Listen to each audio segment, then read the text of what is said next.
So what game have I been playing this week? It's Universal's Mr. Do.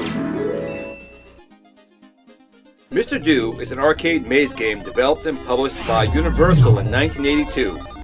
The first game in the Mr. Do series. It's credited as the first arcade game to be released as a conversion kit by Taito. It was a commercial success in Japan and in North America, selling over 30,000 units in the United States alone. The object of Mr. Do is to score as many points as possible by digging tunnels through the ground and collecting cherries. The title character, Mr. Do, a circus clown in the US, he was a snowman in Japan.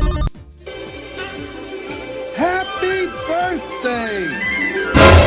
Is constantly being chased by red monsters called creeps, and the player loses a life if Mr. Do is caught by one. The game ends when the last Mr. Do life is lost. Cherries are distributed throughout the level in groups of 8. A level is completed by either when all the cherries are removed, all the creeps are destroyed, an extra is spelled, or a diamond is found.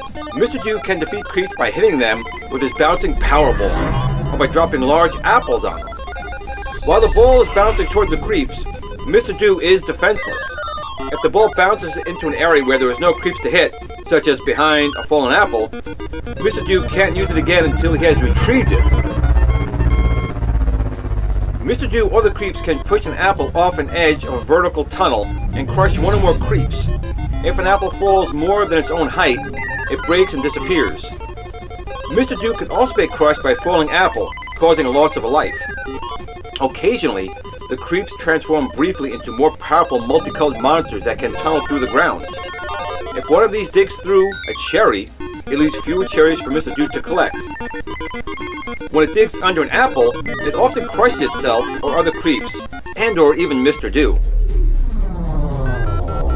Each time the score passes a certain threshold during play, a letter from a word extra will appear in the playfield as an alpha monster, and the player can defeat or be defeated by the monster in the same way as a creep. And collecting all 5 letters of the word completes the level.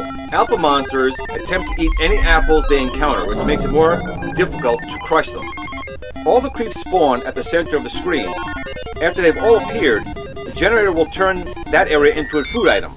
Picking this up scores bonus points, freezes all the creeps, and calls out all the alpha monsters and 3 large blue monsters. The latter can eat apples as well. The creeps stay frozen until the player either defeats all 3 blue monsters, defeats the alpha monsters, in which case any remaining blue monsters will be turned into apples, loses a life, or completes the stage. Rarely, a dropping apple will reveal a diamond, which if collected within about 15 seconds, will complete the level and awards a bonus credit to the player. Mr. Do was created by, well, this guy, don't ask me to pronounce it. It was inspired by Namco's Dig Dug, similar to how many of Universal's other games took licenses from other companies' more successful games. Ladybug being a good example, being very similar to Pac-Man. Now, Mr. Do was a very popular arcade game, so of course it was going to be ported to a number of home systems. The Atari 2600, the Atari 8-bit computer family, ColecoVision once again having a very good port, the Apple II, the MSX, Neo Geo had a port, even the Tommy Tutor, which is basically a Frankenstein TI-9948 computer made for more educational use, and the Commodore 64. In fact, there was even a really rare and really well done handheld version by Tommy released in 1983. And once again, since Mr. Do was a popular arcade game, they're also going to make some sequels. There was Mr. Do's Castle released in 1983, Mr. Do's Wild Ride, and Mr. Do Run Run, both released in 1984. There was even an expanded version of Mr. Do with 99 levels that was released back in 1988. One little fun fact is that Mr. Do is being credited as the very first arcade game machine to be released as a conversion kit.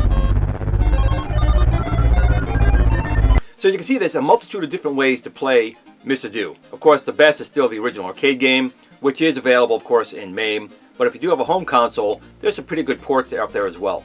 It's really a fun game, it's a challenging game, and it's one of the few times I think people actually like clowns. Get cleaned up! Tell it! Tell him! I don't know. So that's what I was playing this week. What were you playing this week? Well, whatever it was, just remember to enjoy yourself and game on.